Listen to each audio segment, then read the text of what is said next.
My name's Gareth, as I said, and I work in the Belfast Trust Clinical Biochemistry Lab.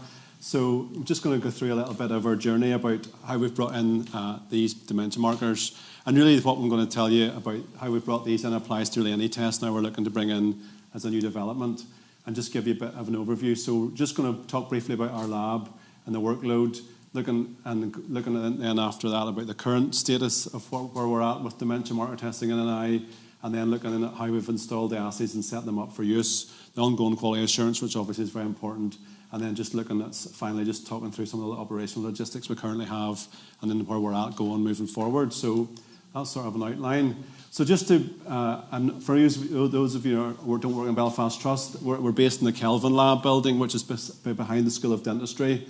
Sometimes it's hard to see, and it's beside the sort of patient car park as well. So that's the main regional site for a lot of the biochemistry services. So all trusts have sort of general biochemistry services at their sites, but the regional lab for biochemistry has the regional toxicology lab, the regional proteins lab, the regional trace elements lab, the regional metabolic and neonatal screening lab, the regional special investigations, which covers really porphyria and stones and stone analysis, and then the regional regular peptides lab. So most of the work, obviously, I'm talking about tonight is in the automation laboratory, and so we're one of the only labs in the Northern Ireland to have a fully tracked automation service, which we'll show you.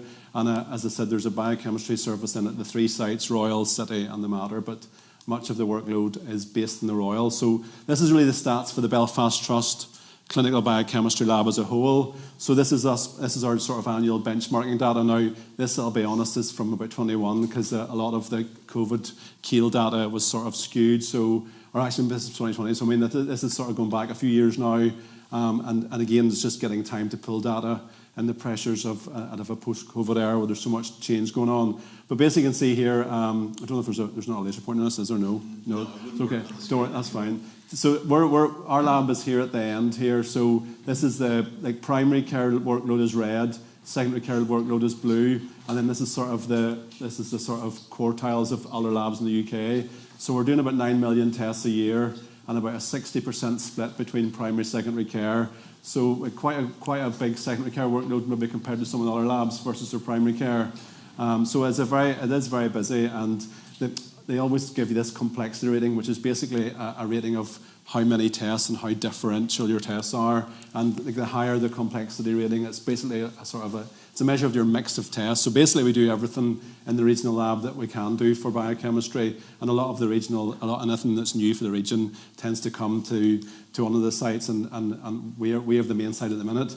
So this is our new lab that we've had since 2020. So Kelvin was an old school back in the day. I don't know if anyone knows Belfast, but apparently it was an old school. And our main automated laboratory is in the gym. So this was the old school gym. So if you can see up at the top there at the far side, there's a couple of windows. So there's a couple of offices. One of my offices sits up above there in the mezzanine. And then this is the main gym. So what we have really is a fully tracked automated system now.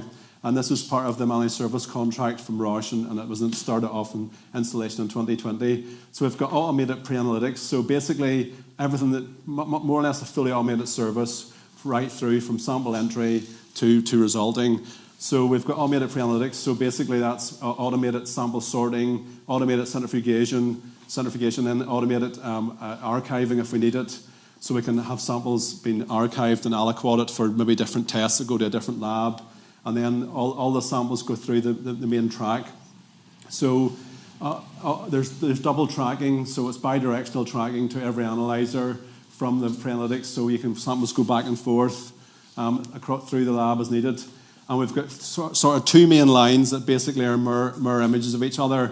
So there's about 120 tests in total on these two lines, and that would be your ISEs for your U&E, so your ion selective electrodes for sodium potassium chloride, and you've got your photometry modules, which is all your LFTs and your renal function and all the general, your lipids and all the general biochemistry testing. And then there's immunoassay modules at the end, and that would be more specialist sort of testing, the troponins, BNPs, some of your hormones, and obviously these markers for dementia are an immunoassay-based set up. So we've got these two lines that sort of mirror images of each other. So when one's down for maintenance, the other's in operation, and that means we can keep a service going 24/7. So the lab never closes.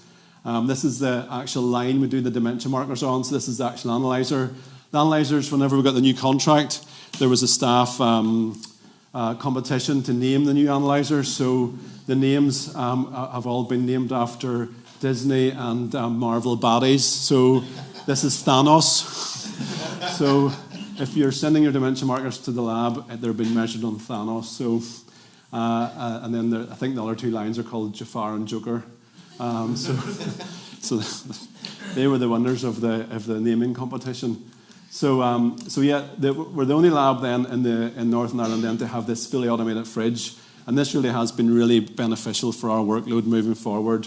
We're dealing with 7,000 or 8,000 samples a day coming into the lab, and this is fully tracked onto the analyzer. So the samples go onto pre-analytics, they go through the computers, they basically works out what analyzer the sample can go to based on how busy it is. The track then takes the samples to that analyzer, so that's the ones that are mirrored. Obviously, the dementia markers will go only to the one line that they're on, which is Thanos.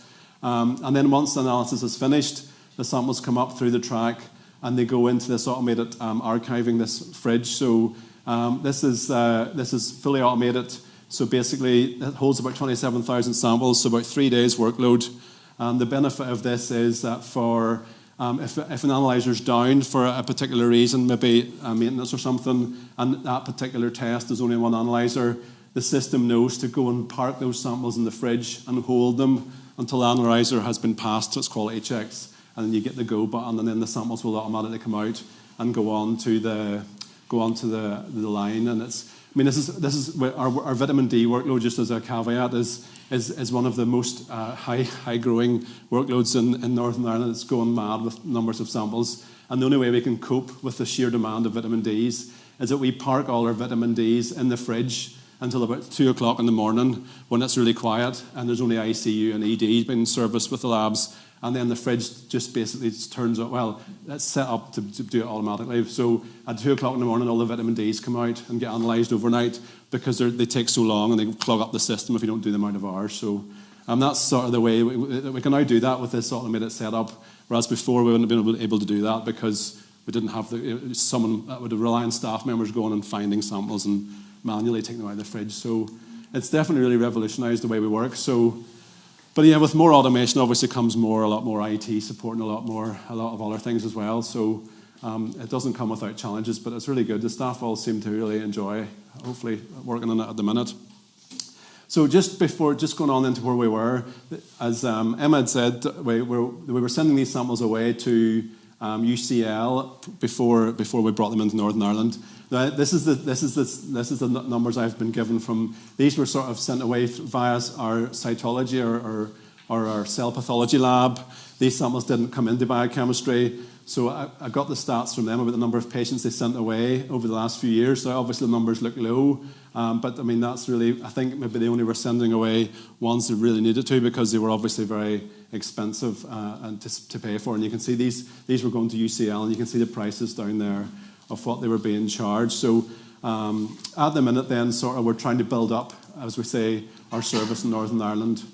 So then coming on to the sort of the important bit now. So this is the way everything's going in Northern Ireland is a regional service. So we've got the NI pathology network now. So basically all labs are now working closer together, and it's more standardised way of working. So for the new LIMS system that's just been installed, there was years and years of work standardising practices across Northern Ireland in terms of making sure labs are doing the same thing, have the same reference ranges, everything was set up the same. So thankfully we are at a stage now where everything is quite standardised, and even to the degree of bringing in a new test. So if a new test decides to come in, the first thing obviously is that just to note that we're now so there's a regional automated laboratory managed service contract. So Roche obviously were the winners of that contract. That started in 2020 with the new rollout for 10 years. So therefore, any other tests that come in on that contract then, Roche are the main providers of that contract. So any third-party tests, any other assays required, we liaise with Roche and we work with them, and they would help us bring in any other assays required. So anything that's basically set up as a new test then sort of has to go through different steps now. So it used to be when all trusts were doing their own thing, they had their own contracts with their own suppliers. It wasn't standardised, so different trusts could tender for different tests and set it up, whatever way they want it. But now how it works is, if there's a new test we want to bring in, for example, dementia markers, that sort of gets discussed in our internal biochemistry lab, obviously, first of all, and say, yes, we have the capacity. Then that goes to the pathology, the biochemistry specialty forum, and the plan is obviously it's for equity and of access and various things, so that one trust can't be seen to be going ahead and doing something and another trust maybe wants as well. So we basically discuss, if there's a test we want to bring in-house again, so this would refer to referral tests that we would be sending away, and we would think, actually, it's more efficient to now bring those tests into Northern Ireland and pay for them in Northern Ireland, as opposed to having to pay a huge referral fee. So we would all work together in the biochemistry forum. We would sort of discuss, what lab has got the best capacity for these tests. And it comes down to things like, where is the clinics, where are they coming from? And as Emma had said, it makes more sense for one lab to run these markers because they are so specialised. It's not like every lab would be having these dementia markers on site. But that's sort of how it works now. You sort of talk through and there's sort of a discussion of how best to bring the test back into Northern Ireland, and then where they should be analysed and where they should be set up in terms of what sites. And obviously then it goes on. After that, that's all agreed. The next case then obviously then is a business case. And there's now a regional business case for bringing anything back in. And that business case then, that's the sort of the template there shown on the screen. That then gets filled in with various cost projections and that, and then it goes up to the Department of Health then for funding. So obviously Roche then obviously have the assays. So we've got the beta amyloid 142, the phospho-tau, and the total tau. And these are sandwich enzyme assays. So I think there's a video clip here that hopefully will explain this better than I can in terms of how the technology works. Does this play, does it? Electrochemiluminescence technology, light years ahead in immunoassay detection. Carryover-free disposable tips are used to pipette a patient sample into a disposable cup. Incubation with 2 antibodies begins.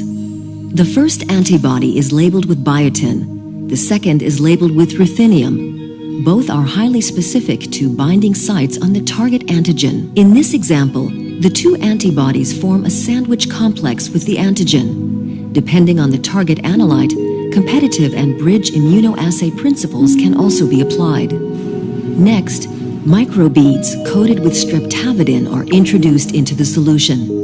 Streptavidin forms a strong bond with biotin. The completed immunoassay complex is now ready to be transferred to the measuring cell.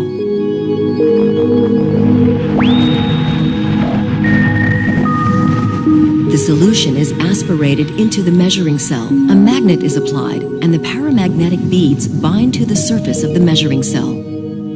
ProCell solution is introduced in order to separate the bound immunoassay complexes from the free remaining particles and to provide TPA, which is essential for the ECL reaction. Voltage triggers the ECL reaction. Ruthenium and TPA are excited in the process. The TPA radical then serves as a reductant, enabling ruthenium to return to its base state with the release of light. The cycle of electrochemiluminescence repeats as long as voltage is applied, resulting in the amplification of the light signal. The emitted light is detected by a photomultiplier. The ECL process is complete. The signal detected is equivalent to the concentration of the target analyte. The innovative application of ECL technology to immune... Okay, so that's basically your sandwich, ELISA, and the amount of light picked up then is proportional to your antigen. So that's your antibodies into your dementia markers then that we've talked about. So basically, any assay that we come in then to labs, we have to go through a process of making sure they pass all the quality checks needed before they go into operation.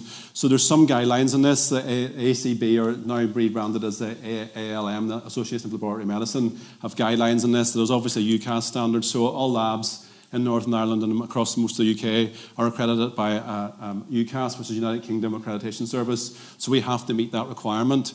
In fact, all labs have to be UCAS accredited if they want to do research. So it's quite an important aspect for us to be accredited.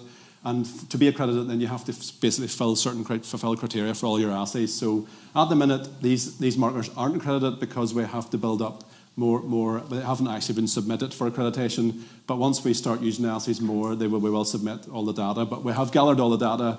Everything that I'm talking about now is basically what is required to fulfill accreditation. So in most cases, you're looking at your precision, looking at your assay precision, checking it's accurate.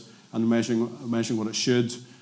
You also look at your bias as well. So you're looking at bias from either external quality assurance material or maybe other patient samples. So in these cases with markers such as CSF, it's very difficult, obviously, to get samples for CSF. So it's very good to be able to put in touch with another lab that's maybe doing something similar, using similar samples, because in this case, a brand new assay, it's not like we have anything to compare it against in the current site.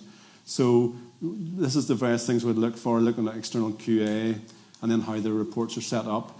So we were very grateful to be put in touch with Dublin team in Tallaght University, and John had put us in touch with the team in Tallaght, because they were basically at the same stage as us. They had the Roche analyzers. They had some samples, and they were sort of trying to start the verification process.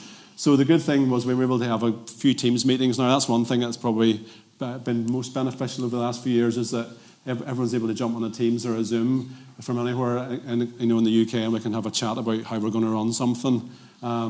So yeah, we had a meeting with them, and it was trying to work out the logistics of how we get the samples to Belfast, before they go off. And I suppose just looking here, these are extracts from the kit inserts and assays. I just added it in just to show that the stability is only quoted as 5 days at 20 to 25 degrees. So that was obviously important. We didn't want to be having one lab analyse the samples and then them lying about in the back of a van or over a weekend for days on end before they went to the next lab. So we basically arranged that we would have our kits on ready to go so the Tallaght University analysed their samples and sent them to us. We analysed them the next day.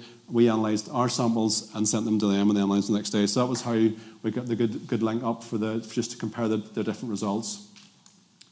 And this is just to show the sort of stats we gather. So, in terms of assay precision, the standard is you run 5 samples a day for 5 days. You also do an inter batch, or within batch, I should say, and that's like 10 samples in a go, and you're just comparing then with the top right here boxes in terms of the stats and the CVs are from the assay manufacturer. So in terms of validation and verification, if you're not using the assay outside its scope, so if you're using an assay as per manufacturer recommendations, you can just do a simple verification. You're just checking the precision as it should, the bias is as it should be, or no significant bias. Whereas if we were manipulating something with the assay, then that would be defined as a deeper validation and would have to do more in-depth analysis, but more or less it's a simple verification. Check your QC. This is just the different markers here. We're gathering up the QC data, and it just tells you there whether it passes or fails. So more often than not, it was within spec,